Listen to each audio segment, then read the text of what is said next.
สวัสดีអ្នកគុណខ្ញុំគឺកងគ្រូបដិងអស់គ្នាសាជាថ្មីម្ដងទៀតមកកាន់វីដេអូសម្រាប់រឿងលេបផ្កាយភាគទី176ដែលជាភាគបន្តរបស់យើងសាច់រឿងចាប់ផ្ដើមឡើងដោយបរិះរៀងឆ្លើយម្នាក់នេះមិនទាន់បានប្រយុទ្ធជាមួយនឹងលួហ្វឹងផងគ្រាន់តែឃើញនៃជ័យជំនះរបស់គាត់ក៏ភ័យរហូតដល់ដាច់ផ្ងាលួហ្វឹងចេញមកវិញសំលេងហូរកញ្ជ្រៀវអបអរសាទរខណៈពេលដែលគាត់សម្លឹងទៅកាន់គេទាំងទឹកមុខឥឡូវនេះផ្កើនសាហាវសការជនភ្លើងដែលកំពុងតែអង្កេតក៏ដឹងហើយថាបញ្ហានេះត្រូវរាយការណ៍ទៅកាន់ថ្នាក់លើរំលឹកទៅដល់លួហ្វឹងដែលបានធ្វើឲ្យកូនរបស់គាត់ជាប់គុកឥឡូវនេះរីកចម្រើនកាន់តែសម្បើមហើយស្ដេចចិនយានបាននិយាយទៅកាន់ឡុងយីក៏ព្រោះបានឮថាសការជនដើរទាំង9របស់នាងចង់យកលួហ្វឹងធ្វើជាសិស្សយកល្អក៏គួរតែប្រយ័ត្នដែរព្រោះច្បាស់ជាមានមនុស្សជាច្រើនដែលចង់បាននៅលួហ្វឹងចែនឹងបែបហ្នឹងគឺគ្រាន់តែញញឹមដោយឡែកបើយើងក៏លេចមកកាន់មន្ត្រីផ្នែកពាណិជ្ជកម្មបានកោតសរសើរទៅកាន់បេសកជនថ្មីរីឯស៊ីហួរចែនឹងធ្វើដូចជាខ្មឺតមិនពេញចិត្តតែលួចញញឹមត្រេកអរជំនួសលួហ្វឹងមិត្តរបស់លួហ្វឹងរួមទាំងប៉ូឡានផងដែរមានកម្មវិធីអបអរសាទរតែបើយើងក៏លេចទៅកាន់រាជធានីនៃកោសម្ព័ន្ធសត្វល្អិតវិញនាងមិនពេញចិត្តទៅសោះក៏ព្រោះថាដើម្បីកំចាត់នៅគោលដៅទី1របស់ពួកគេកាលពីមុនខឺទីពួកគេក៏បានលះបង់កម្លាំងខ្លាំងណាស់ឥឡូវនេះអ្នកមានទេពកោសល្យមួយទៀតបែរជាលេចមុខលួហ្វឹង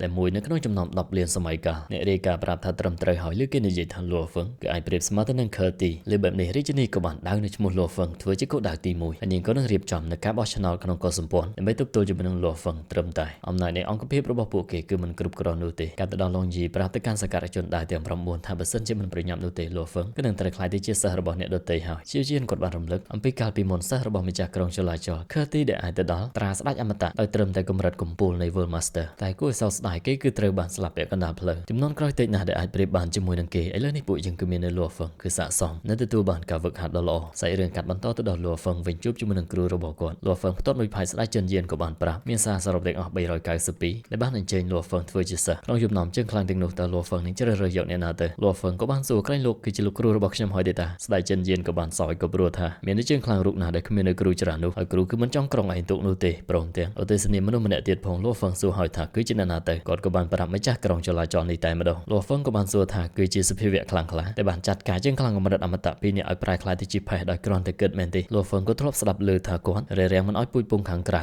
រំមិនអស់លោកលុយចូលទីក្រុងព្រមទាំងជាម្នាក់នៅក្នុងចំណោមជើងខ្លាំងកម្ពុជាទាំង3នាក់នៃពូជពងមនុស្សលួហ្វឹងសួរថាតើគាត់ចាប់អារម្មណ៍ខ្ញុំដែរស្ដេចចិនយានប្រាប់ឲ្យបើទោះបីជាគាត់មិនទាន់សម្រេចចិត្តជាផ្លូវការថាទទួលយកលួហ្វឹងធ្វើជាសិស្សផ្ទាល់តែគាត់ទទួលបានសារមួយថាម្ចាស់ក្រុងមានបំណងយកលួហ្វឹងធ្វើជាសិស្សចុះឈ្មោះនេះវាក៏ជាឱកាសដ៏កម្រដែរបើសមោងក្រោយមកលួហ្វឹងក៏បានដើរមកដល់ខ្លោងទ្វារដ៏ធំនេះសម្លឹងមើលបន្តិចដើរចូលទៅក៏ត្រូវបានអង្គរៈមាសធំទាំងនេះរារាំងសម្លេងមួយក៏បានប្រាប់ថាគេមកតាមបញ្ជារបស់ម្ចាស់ក្រុងដូច្នេះសូមឲ្យគេចូលទៅច្រកលំហក៏ត្រូវបានបើកមនុស្សម្នាក់ចេញមកគេនេះមើលទៅកាន់មុខមាត់លួហ្វឹងស្គាល់ហើយ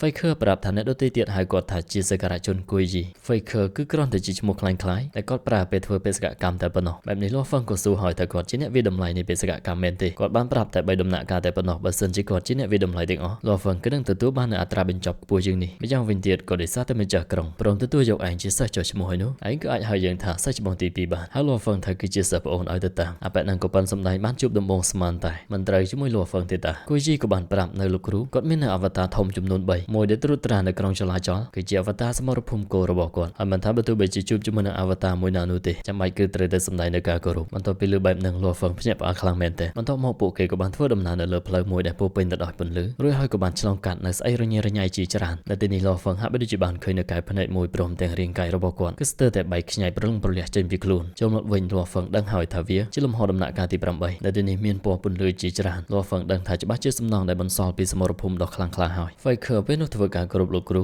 ចំហាយធម្មពលរញ៉េរញ៉ៃនេះជាច្រើនបានហោះឡើងទៅព្រមទាំងសាយភាយពីពេញនឹងបណ្ដាលឲ្យលំហមានស្នាមប្រេះចុះឡើងលួហ្វឹងក៏បានគិតទៀតក៏ព្រោះថាការគ្រប់គ្រងនៃចំហាយច្បាប់គ្មានទីបញ្ចប់នៅក្នុងដៃនៅលើខ្លួនរបស់គាត់គឺជាទម្រង់ច្បាប់លំហរីឯកែផ្នែកចាក់ទម្លុះនៅធម្មពលច្បាប់ពេលវេលាជាងខ្លាំងម្នាក់នេះបន្ទាប់ពីបង្ហាញវត្តមានហើយនិយាយថាលួលួហ្វឹងសម្លេងហៅធម្មតាបែបហ្នឹងតែលួហ្វឹងហាក់បីដូចជាបានឃើញនៅច្បាប់នៃលំហគឺពិតជាខ្លាំងក្លាពេកហើយប្រលឹងទាំងអស់របស់គាត់គឺចុះញោមតែម្ដងមិនថាបើទោះបីជាសត្វចម្លែកស្នេហ៍មាសក៏ដោយលួហ្វឹងដឹងខ្លួនម្ដងទៀតឃើញខ្លួនឯងលុតជង្គង់ទៅហើយបែបនេះក៏ចាប់ផ្ដើមធ្វើការគោរពទៅកាន់ម្ចាស់ក្រុងលួហ្វឹងបានគិតទៀតហើយធម្មពលនៃច្បាប់របស់គាត់ខ្លាំងក្លាបែបនេះគឺមានតែកម្រិតកម្ពស់នៃចក្រវាលស្ដេចចក្រវាលឬក៏ប្រហែលជា Universe Master នោះទេទើបអាចឈានទៅដល់ម្ចាស់ក្រុងចលាចលសរសើរទៅកាន់ទេពកោសល្យរបស់លួហ្វឹងគឺពិតជាមិនអន់នោះឡើយហើយក៏បានលើកឡើងប្រាប់ថាលួហ្វឹងមិនត្រឹមតែបានវឹក កហាត់ស្នៀរបស់ក្រុមហ៊ុនថែមទាំងរួមបញ្ចូលជាមួយនឹងធម្មពលអ្នកចម្បាំងលោហិតគាត់ថែមទាំងអាចដឹងពីដាននៃអាណាចក្ររបស់សត្វចម្លែកនៅក្នុងខ្លួនលោហ្វឹងទៀតផងលើបែបនេះលោហ្វឹងភ្ញាក់ផ្អើលហើយគាត់មើលធ្លុះទាំងអស់ទេដឹងតែបន្ទាប់មកក៏បានគិតថាអត់នោះទេព្រោះរាងកាយម៉ូសាព្រមទាំងស្នូរាងកាយគោរបស់គាត់គឺបានលាក់នៅក្នុងចិញ្ចៀនពិភពលោកបើសិនជាមានអ្នកប្រទះឃើញគាត់ក៏នឹងអាចដឹងបានដូចគ្នាដែរម្ចាស់ក្រុងក៏បាននិយាយទៀតហើយថាគាត់បានមើលឃើញនៅការវិវត្តនៃពិភពលោកព្រមទាំងការបង្កើតឡើងនៃចក្រវាឡរាប់មិនអស់មនុស្សមានទេពកោសល្យគឺបានរីកដុះដាលជាបន្តបន្ទាប់ដូចជាផ្កាយក៏ប៉ុន្តែអ្នកដែលអាចខ្លាយទៅជាសសរទ្រូងនៃពូជពស់របស់ពួកយើងវាកម្រដូចជាផ្កាយពេលព្រឹកព្រលឹមហើយអ្នកដែលមានទេពកោសល្យដើម្បីជោគជ័យគឺតែងតែមិនអាចគេចផុតអំពីជោគវាសនានៃការវិនិច្ឆ័យរហូតដល់ថ្មីនេះគាត់បានឃើញនៅសក្តានុពលរបស់លោហ្វឹងដែលខំប្រឹងទទួលវាយកមកក៏ប៉ុន្តែសិស្សរបស់គាត់គឺត្រូវការពង្រឹងនៅសមត្ថភាពបន្ថែមដូច្នេះក៏បានផ្ដល់ในការសាកល្បងឲ្យលោហ្វឹងនៅពេលដែលចប់ហើយនោះគាត់គឺនឹងទទួលជាសិស្សផ្ទាល់តែម្ដងលោហ្វឹងក៏ដឹងថាសិស្សផ្ទាល់មិនដូចជាសិស្សចុះឈ្មោះនោះទេចំណែកឯការសាកល្បងដែលគាត់ផ្ដល់ទៅឲ្យលោហ្វឹងនោះគឺត្រូវវឹកហាត់ឲ្យចេះនៅស្រទាប់ដំបូងនៃស្នៀតពិឃាតអាទិទេពសត្វចម្លែកទាំង7ពេលវេលាកំណត់3000ឆ្នាំគួយយីលើហើយក៏បានរំលឹកទៅដល់ស៊ីឡូតូដែលជាអ្នកបង្កើតនៅស្នៀតនៃការវឹកហាត់គឺទាមទារនៃច្បាប់លោហៈធាតុព្រមទាំងលំហវាគឺត្រូវបានគេស្គាល់ថាជាស្នៀតដែលពិបាកវឹកហាត់កាលពីមុនអ្នកមានទេពកោសល្យលៀនលាស់ចំណាយពេល3000ឆ្នាំគឺគ្រាន់តែចេះបាននៅចំហាយលំហតែប៉ុណ្ណោះកុំថាឡើយការរួមបញ្ចូលមិននឹកស្មាននោះទេថាលោកគ្រូឲ្យសិស្សប្អូនសាកល្បងពិបាកយ៉ាងនេះលោហ្វឹងក៏នៅតែប្រាប់ថានឹងប្រឹងប្រែងអស់ពីសមត្ថភាពកាលទៅដល់ថ្ងៃថ្មីលោហ្វឹងព្យាយាមវឹកហាត់ទាំងយប់ទាំងថ្ងៃមិនសម្រាកដើម្បីបំពេញទៅតាមតម្រូវការរបស់ម្ចាស់ក្រុងគាត់ក៏មិនហ៊ានលួចខ្ជិលនោះទេមាននៅការណែនាំពីសក្ការជនគួយយីគាត់បានរួមបញ្ចូលជាមួយនឹងអ្វីដែលបានរៀនពីវិមានចលាចលចក្រវាឡទាំង9នៅទីបំផុតក៏អាចដឹងអំពីចំហាយលំហទាំង108